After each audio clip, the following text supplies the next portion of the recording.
et un renforcement, j'y arrive, des échanges noonu la ko tuddee moom journal bi mu ngi wax tous les projecteurs braqués sur l'issue d'une staff visite yàlla baax na mën naa am ñu am ci ay nouvelles yu am solo mi ngi noonu parce qu'on a besoin également du Fonds monétaire international. Après avoir rendu visite aux chroniqueurs Abdou Nguer et Badara Gadiaga, Pape Djibril Fall vide son chargeur sur Sonko et compagnie moom nag bi mu demee démb seeti Rëbës ki nga xam ne mooy Abdou Nguer ak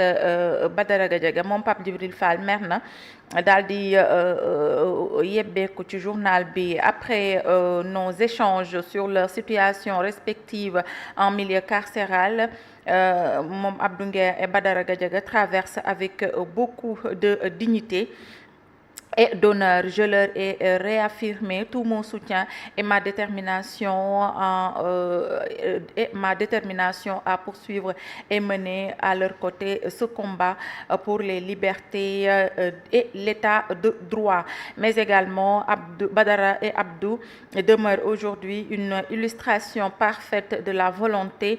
manifeste d'Ousmane Sonko et de son clan d'étouffer toutes les voix discordantes osant mettre à nu leurs compétences notoires et incapables à apporter des solutions aux innombrables défis et de difficultés des Sénégalais. Ba léegi nii rek après avoir rendu visite loolu la journal bi daal di wax ba léegi journal bi mi ngi wax li nga xamante ni rek mooy première session extraordinaire de l'Assemblée nationale 4 projets de loi au menu l'opposition dit sa crainte la majorité rassure noonu la ko journal bi tuddee ndax démb ña nga woon foofee ci Assemblée nationale Mbaye Dione de prévenir en ces termes il faudra mettre en place des garde-fous afin que la volonté de récompenser les lanceurs d'alerte ne poussent certains à verser dans la délation ou la dénonciation calomnieuse Thierno loolu lañ doon wax keroog am neexal yoo xam ne boo ko tegee nit ki mën na sax nekk di sosal nit ki donc Mbaye Dione nee na nañ teg ay garde-fou ba loolu war a mën a bañ a am pas moins de 4 projets de loi portant sur la réforme de l'OFNAC la protection des lanceurs d'alerte la déclaration de patrimoine et l'accès à l'information seront soumis aux députés Maître Abdoulaye Tall mu ngi wax notre ambition est simplement de matérialiser une promesse de campagne et de veiller à la mise en place d'une gouvernance transparente et efficiente moom ba léegi journal bi mi ngi wax nous ne sommes pas dans des débats personnalisés nous sommes au-dessus de la mêlée et nous travaillons pour le peuple sénégalais ba tey journal bi di Source A mi ngi wax crédité d'avoir proposé 100 millions CFA à Maître Ciré Clédor Ly pour assurer sa défense Farba Ngom dément et accuse journal bi ngeen ko fekk à la page 4 ba léegi moom Source A mauvaise organisation des missions à l'étranger avec le régime étanchéité rigide de l'État le coup de gueule du secteur privé mi ngi ci page 5 du journal CHAN 2024 dernière journée décisive dans la poule des duels entre le Sénégal et le Soudan les champions en titre face à leur destin mi ngi ci page 8 du journal Source A loolu la xëyee tey jii ñu ñëw ci beneen yéenekaay ginnaaw Source A Tribune mi ngi ñëw ci nay leer mooy Babacar Mbaye Ngaraf sur la création d'un autre OFNAC mi ngi wax les affaires Azer et ONAS doivent être les premiers dossiers à éclaircir loolu la xëy wax les affaires Azer et ONAS sont une entrée consistante sur la table de l'OFNAC loolu la xëy fësal fi nga xamante ne mooy journal bi di Tribune ba léegi Tribune mi ngi ñuy wax ci mbir yi nga xamante ne Farba Ngom jiiñ nañu ko digganteem ak Maître Clédor Ly mu ngi weddi ba mu set moom Farba Ngom ci journal bi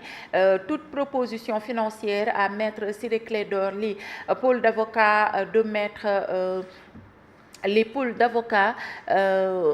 ñu ngi weddi li nga xamante ni loolu mooy ay kaddu yu ñu jëmlal ci ne moom dafa proposer 100 millions ki nga xamante ni moom moo di maître Ciré Clédor Ly d'après ñenn ñi pour mu assurer défense am. Le collectif des avocats de Lat Diop saisit le bâtonnier xam ngeen ni démb rek ñi ngi ci doon wax moom Lat Diop bàyyi nañu ko waaye nag maître des poursuites mooy parquet bi dafa dugalaat beneen mbir boo xamante ni nee na nañ ko ci defal enquête en attendant nañu téyewaat Lat ci kaso bi. ñu dem si beneen yéenekaay ginnaaw Tribune on a Libération tey dafa xëy wax ci banditisme financier autour d'un projet en TOC au Sénégal. Kouakou André Romaric Ano et ses fils spirituels perdent 655,525 millions de francs CFA loolu la daal di wax Libé ba tey mi ngi ñuy wax escroquerie au visa, usurpation d'identité, trafic de faux papiers sénégalais, vente de faux certificats de nationalité à des Guinéens. Thierno lii barke Serigne Touba gis nga lii jërëjëf Libé parce que gis nga lii wala ñi nga xamante ne tey jii ñoom ñoo gis nga nationalité bii ñu def nii pour ne pas faire de truc ñi ngi dëbb réew mi ba mu mokk ci certificat de nationalité, trafic papier, numéro kiiwu jàmbur yi ñuy jënd yooyu ñu ngi ciy bëgg a rey acte de naissance yi du fi jeex du fi xaaj wax naa ko ba tàyyi. Libération mi ngi koy daal di xamal mu ngi wax rek ni moom le président de l'académie Talent Foot Aliou Badara Diaw këyi moom dañ ko jàpp. Son acolyte Yaya Ba, ancien joueur professionnel affilié à Guédiawaye Football Club,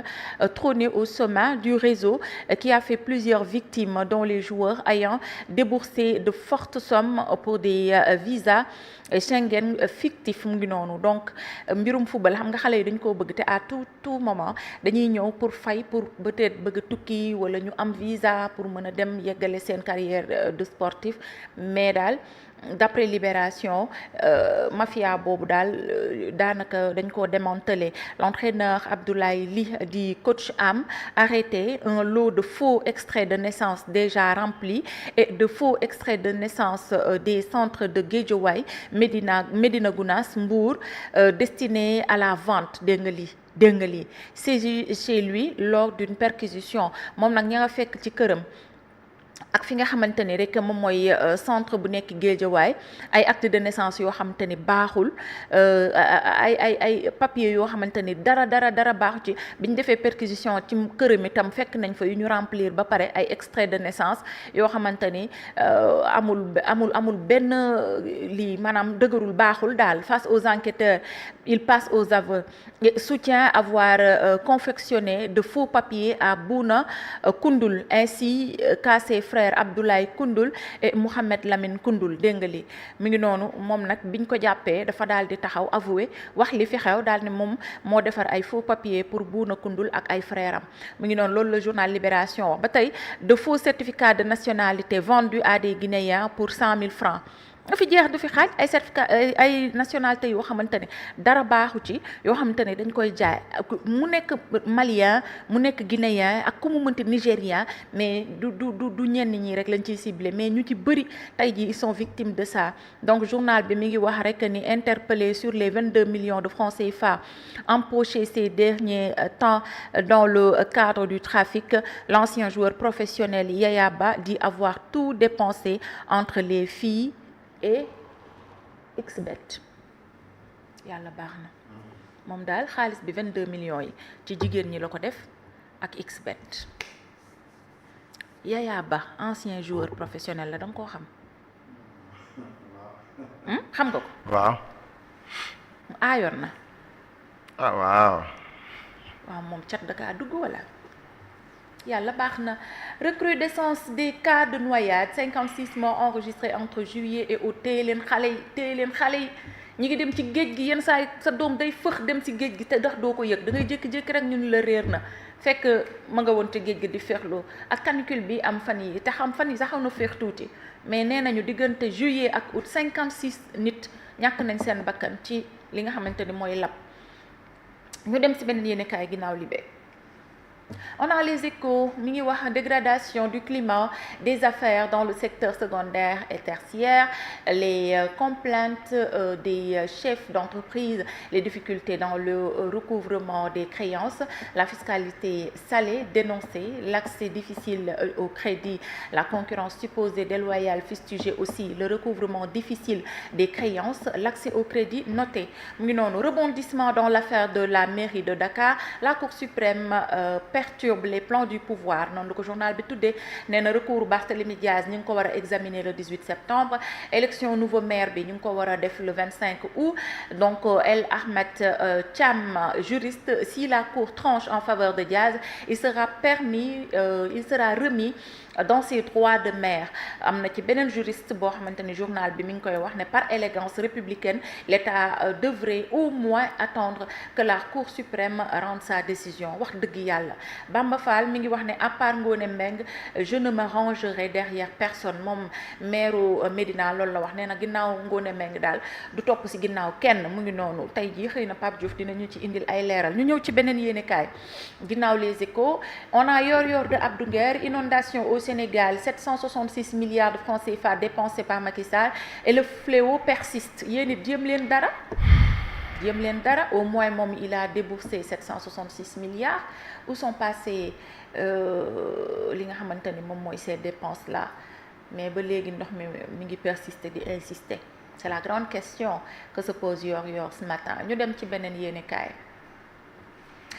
Alors, enquête mi ngi ñëw ci dépenses et institutions cash budgétaire. Le gouvernement supprime volontairement ces données clés du rapport trimestriel d'exécution budgétaire. Tey ci suba maa ngi dégg Fofana bu Sen TV mu di ko wax naan il faut ñu xam palais ba lan la ñu dépensé il faut ñu xam assemblée nationale El Malick Ndiaye lan la dépensé Diomaye Faye sunu xaalis lañ leen di fayee donc il faut ñu xam lan la ñu dépensé lu tax loolu nekkul ci budget bi loolu mi ngi posé wu ay questions et le journal qui revient le journal Enquête l'opposition dénonce une manœuvre inquiétante une absence de soutien du Sénégal de la part des partenaires traditionnels notés également ci biir rapport bi ñu dem ci beneen yéenekaay. Ginnaaw enquête, on a le quotidien de Madiambal Diagne, visite du FMI à Dakar, les points d'une mission, l'audit du cabinet Forvi Mazars, les subventions à l'énergie au cœur des échanges, les contours d'un éventuel accord après 1 an de gel. La visite va durer 1 semaine. Noonu la ko journal bi daal di xëyee fësal sextorsion, fraude au virement, l'économie numérique, des cyber-escrocs loolu la wax. Succession de Barth, bataille capitale à Dakar lundi 18 août 2025 mi ngi noonu les Lions dans un quart pour le Nigeria yàlla nañu ci Nigeria bàyyi ñu dem ayca l'observateur journal Youssou Ndour mi ngi ñëw ci élection controversée de la Fédération sénégalaise de football Abdoulaye Fall confirmé par la commission électorale le procès-verbal finalisé sa publication imminente loolu journal bi wax di ngeen ko ci fekk ci à la page 12 nouveau plan quinquennal inondation à Dakar les experts sonnent l'alerte loolu la daal di xëy fësal du miracle à l'arnaque une économiste arrêtée par la DIC pour escroquerie portant sur 600 millions de francs CFA un budget d'eau usée qui cache une magouille monumentale mi ngi ci page 7 bu journal l'Observateur mémorandum bi nag mi ngi ko def ci situation critique bu journal bi di Futurs Médias da ngeen a mën bay wax rek Thierno dañoo yor seen journal bi mën bay wax rek waaye ñoo leen gën a sonn de est-ce que ñoo leen gën a sonn ñii waaw est-ce que ñoo leen gën a sonn Thierno yow tam Thierno kon yow ñun dunduñu dara yow bi ngay ñëw tey am nga paas ñii moom nuñ ko décrire moom yow bi ngay ñëw am nga paas tey bi ngay ñëw fii am nga paas kan man waaw non xam nga paas moom du moom moo ma jafe ñëw xëy si moom yàlla ak may suturaal waaw maa ngi am paas xam moom nga li fi ne waaw kon kay ñun ñoo gën a sonn déet ñun sonn nañ torop waaw mais ñun ñoom yëgg nañ ci lool waaw mais ñoom it sonn nañ ndeysaan waaw on peut pas également tamit di kii à perte di waaw xam investir nga à perte xam nga Youssou ne peut pas prendre li nga xam ne mooy alalam bépp def ko ci à perte alors que téye nañ convention téye subvention téye suñuy yëf amatuñ dara léegi yow da ngay investir à perte loolu fu mu am. En tout cas, l'État doit être beaucoup plus responsable et regardant face à cette situation. yàlla baax na yéen ñëpp mën ngeen ko lire ci groupe Futurs Médias jafe-jafe yi nga xamante ni mi ngi koy daal di dund. Diomaye Sonko, l'exception de la critique prématurée.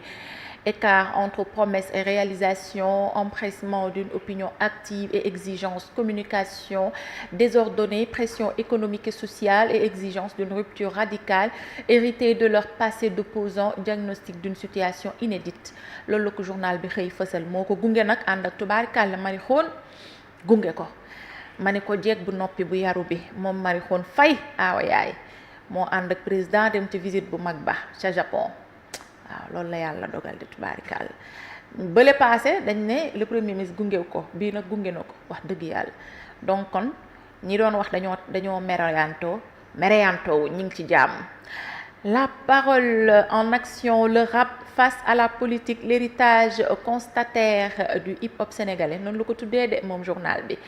noonu la ko tuddee en tout cas rappeurs yi jóg nañ de takku nañ ba dëgër. Dossier de l'ancien DG de la LONASE, les avocats de Lat Diop saisissent le bâtonnier. Un nouveau front face à la manœuvre d'usure noonu la ko tuddee. Maire de Dakar et Assemblée nationale, Barth est la date du 25 août. L'Assemblée nationale sort l'artillerie anticorruption. ñu ñëw ci beneen yéenekaay ginnaaw l'Observateur, on a Walf Quotidien, vallée du fleuve Sénégal, facture salée des inondations, les dégâts estimés à 600 milliards, risque de lâcher d'eau, épée de Damoclès à Saint-Louis d'ici 2100. Les personnes obligées de quitter les eaux pour ne pas mourir de faim. Yàlla suñu borom.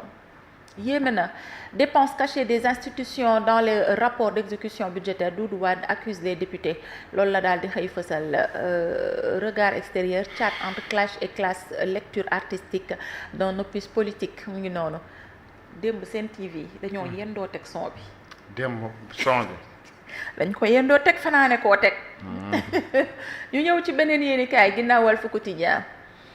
L'évidence suñu dëkkandoo yi à l'aube du singe porosé bi, scandale Azer, Waly Diouf Bodian, Fadilou Keita, Maïmouna Dièye, Birame Souleye Diop, El Malick Ndiaye ku ne jël nga sa wàll ci porosé bi. Ay DG DG tudd na fi DG tudd na fi maatay gi ku ne tuddal na la say yëf. Waly moom tuddal na ko Facebook bi muy xëy suba ngoon ku ne tuddal na la say yëf. Kii waa Azer yi koppar ga ci ne moom daal. mais Waly moom waxagul dara de. yow tam Waly dina tontu rappeur bi. Waaw su ko tontoon nag ma xam ne il descend trop bas nag. moom la Pastef Sénégal gi yëpp di déglu. mais nag dëgg-dëgg nañ waxante dëgg projet bi dañoo am seeni rappeur nan tontu. mais. ma ne ko projet bi dafa am seeni rappeurs yi bopp na rappeurs yi tontu du dëgg. Licenciement d'une 60aine d'employés de Talismine. Le député Mbaye Dione interpelle le ministre Abbas Fall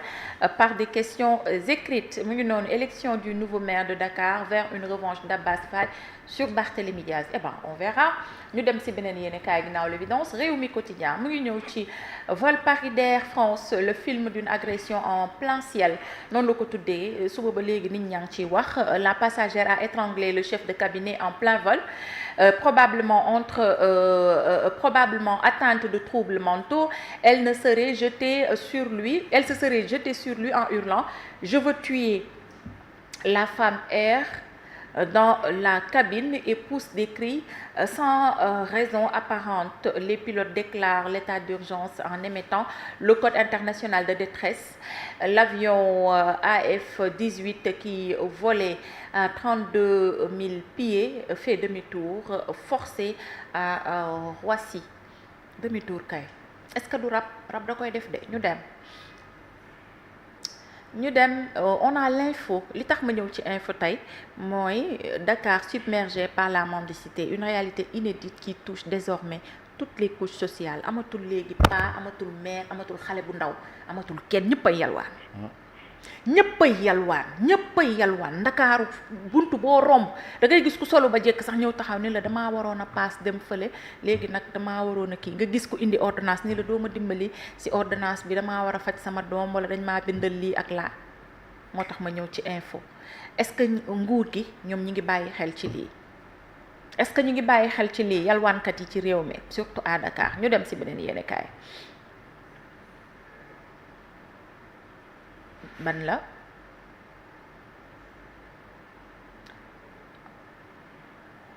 Massalikul Asta mendiante la je gagne entre 10 000 et 15 000 par jour yow déggoo li ma la wax Sidi yalwaankat bu bokk nat man maa ko fekkee yalwaan du kenn nettaliwu ma ko maa ko fekkee mi ngi noonu Ngor Almadies nouveau carrefour de la mendicité mi ngi noonu Asta mendiante la nee na je gagne entre 10 000 et 15 000 par jour même jusqu'à 30 000 le vendredi lii bu ñu ko mënoon am ñun ñii Thierno Malick par jour yalwaankat bu bokk nat yow kii Sidi maa ko gis aywa Sud Quotidien Assemblée nationale ouverture de la première session extraordinaire de 2025 4 lois sur la table loolu la Sud Quotidien xëy fësal ba léegi mi ngi wax Afrobasket et CHAN des lions en quart d'autres en quête du ticket yàlla baax na ñu dem ci beneen yéenekaay ginnaaw Sud Quotidien on a le Soleil national transparence et lutte contre la corruption ces projets de loi sur la table de l'Assemblée nationale mi ngi ci page 7 du journal Le Soleil national ñu dem ci beneen yéenekaay Record mu ngi wax le PV bloqué par une voix de trop loolu la wax muy fédération sénégalaise de football ba léegi CHAN 2025 troisième journée Soudan Sénégal à 17h dompter les crocodiles du Nil pour rester à Zanzibar ah yàlla baax na ñu dem ci beneen yéenekaay yal na leen yàlla may ndam Afrobasket yéen itam yal na leen yàlla may ndam le Sénégal bat le Sud-Soudan 78-65 et file en quart mu ngi noonu donc nigériens yi lañ fay fekk suñu bête noire lañ ci jigéen ñi je sais pas nag ba xam ci góor ñi mais li ma mën a jàpp mooy notre équipe là awma ci ñoom daal benn kii yaakaar élection président de la fédération sénégalaise de football ce qui bloque la publication des résultats officiels mais l'observateur nee na dinañu daal di ci ñëw ci lu dul yàgg dinañ ko publier voilà li moo nekk la revue des titres ñu ñëw léegi ci l'avant-dernière partie de cette émission